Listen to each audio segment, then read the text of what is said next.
22일 우리 정부는 지소미아 종료를 불과 6시간 앞두고 지소미아 종료 결정 통보의 효력을 정지시키겠다고 일본 정부에 전달했습니다.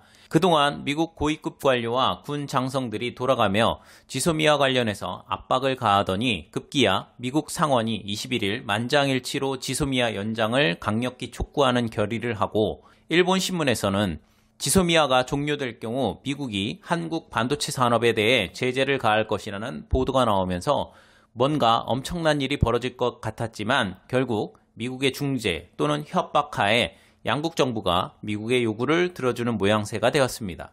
미국의 슈퍼파워를 전 세계에 보여주는 한편의 훌륭한 쇼라는 느낌이 듭니다.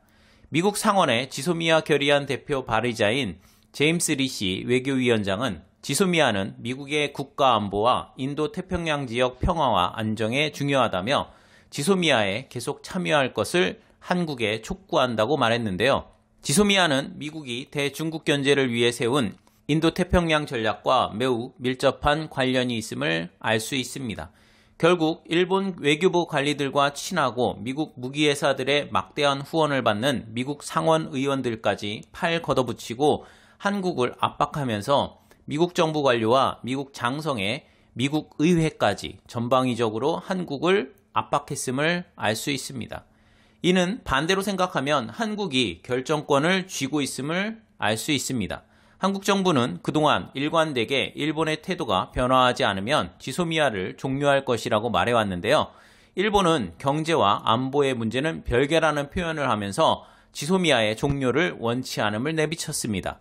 또한 북한이 여러 차례 미사일을 발사하면서 일본의 북한 미사일 탐지 정보력에 대한 한계를 드러내면서 지소미아는 우리나라보다는 일본에게 더 중요하다는 것을 알 수 있었습니다. 일본과의 지소미아 체결이 미국의 북한과 중국에 대한 3국 간의 정보 공유 필요성에 의해 미국의 주도하에 맺어진 것은 이미 알려진 사실입니다. 지소미아 체결이 박근혜 대통령이 탄핵되기 얼마 전 급하게 맺어졌기 때문에 절차적인 문제와 정당성에 대한 부분을 말하는 분들이 있는데 그건 제가 판단할 일은 아니고요.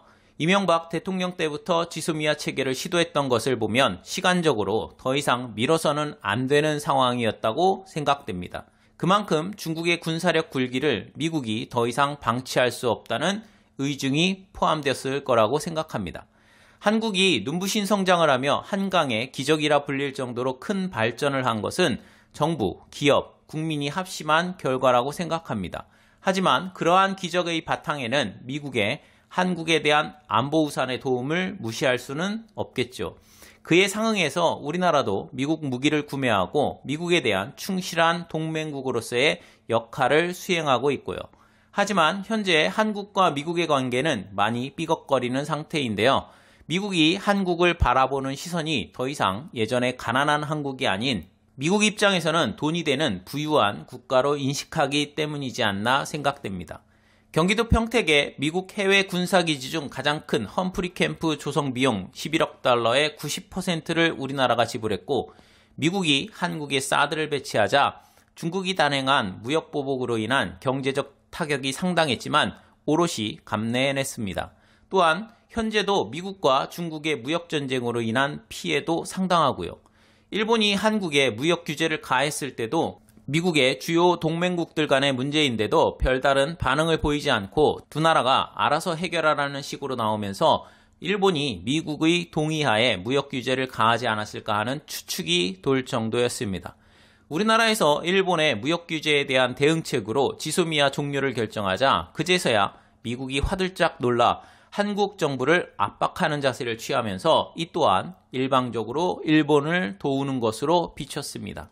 이러한 와중에도 트럼프 미국 대통령은 한국이 미국의 보호 아래 안보에 무임승차하고 있다며 비난하고 주한미군을 철수하겠다며 한국 정부 협박에 여념이 없었습니다. 또한 우리나라의 기존의 5배에 해당하는 방위비 분담금을 지급하라고 현재도 압력을 가하는 중입니다.